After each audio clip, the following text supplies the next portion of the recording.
Google is the worst company to keep their products behind the curtains, and I honestly believe that they leak their devices on purpose. And as always, almost all their upcoming products of 2023 have leaked, including the much awaited Pixel Fold and the Pixel 7a.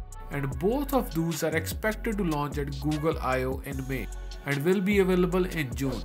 But the Pixels that I am most interested in are the Pixel 8 and 8 Pro, and they have also leaked recently. The renders were shared by OnLeaks, who has a track record of 96% accuracy. So yeah, everything we are going to talk about in this video is exactly how the Pixels will be. Google completely redesigned its Pixel lineup with the Pixel 6 series, and the improvements continue with the Pixel 8 series now. A lot of the Pixel users did not like the curved edge display on the Pro models, and I am one of them. And it also don't have any extra features like Samsung has, so the purpose it served was to improve aesthetics. But it's time to say goodbye to the curved display on the Pixel 8 Pro, as it is rumored to have a flat display, which in my opinion will make it look more premium. And the regular Pixel 8 will have a slightly smaller display, 0.1 inch to be precise, making it more easy to use with single hand. And both the Pro and regular model are expected to have a 120Hz display, reducing the gap between both of them and making us question if the Pro model is worth $300 more. The next big change that I have noticed is on the back. All three camera lenses on the Pro are now merged into one cutout instead of two, and the size of the cutout also looks bigger as compared to the Pixel 7 Pro. This could mean a bigger sensor, but there isn't any information on that yet. Another leaker has said that the Pixel 8 will be capable of staggered HDR, meaning it can take 3 different photos with different exposure at the same time and then merge them together to produce a perfectly exposed photo. This is not possible with the current camera sensor on the Pixel 7 Pro, so we might get a new sensor.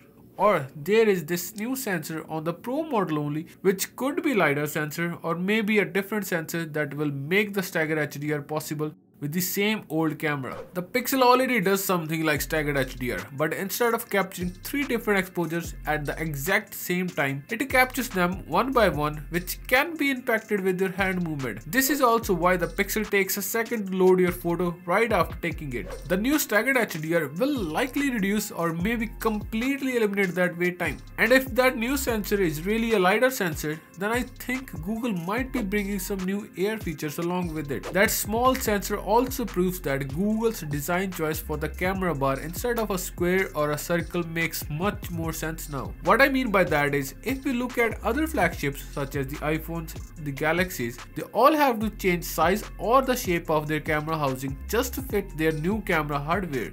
And this changes the consistency of their design language. But Google already placed a big enough camera bar that they don't have to change it in next couple of years. And it is so distinct from other smartphones that once somebody learns about what a Google Pixel looks like, they are more likely to remember this as compared to squares or just cutouts. And this will help Google build its brand recognition in the hardware game. If you haven't already noticed, the shape of the Pixel 8 series will be more round this time as compared to more squarish on the Pixel 6 and 7 series. This will make it look a lot like Samsung's latest S23 and 23 Plus, which I think looks amazing. I just wish they would offer the Pro model with matte finish on the back. That will look so good. Talking about Samsung, the new Tensor G3 is rumored to be based on Samsung's 3nm Exynos 2300 processor. The smaller 3nm chipset will likely improve performance and efficiency. Having their own custom SoC has allowed Google to bring some amazing software features such as Magic Eraser, Unblur Face and more. And this time it is rumored that Google will bring that photo unblurring capabilities to videos. I don't know how they will achieve it, but if they did manage to do it, it will be one of a kind feature that I honestly have not seen in any other phone. Google is also rumored to be improving the Find My Phone feature, which will allow you to find it even when your Pixel is turned off. That will be awesome. The Pixel lineup is up there with flagship from other companies, but there are few things about the Pixel that aren't on the flagship level. The fingerprint sensor and the top speaker are both below average, and we can see in these leaked renders that the size of the top speaker has increased, and I really hope that it will improve the sound quality. Whereas for the fingerprint scanner, we don't have any information yet, but I hope Google will improve it. You know what I think they should do? They should put the fingerprint sensor on the lock button, just like Samsung does with its mid-range and Flip series. That will work better and will be more secure than Google's current under-display sensor. Anyways, what are you guys more excited for? The Pixel Fold or the Pixel 8 series? Let me know in the comments and check out why you should consider buying a Pixel 6 Pro in this video, and I will see you guys in the next one.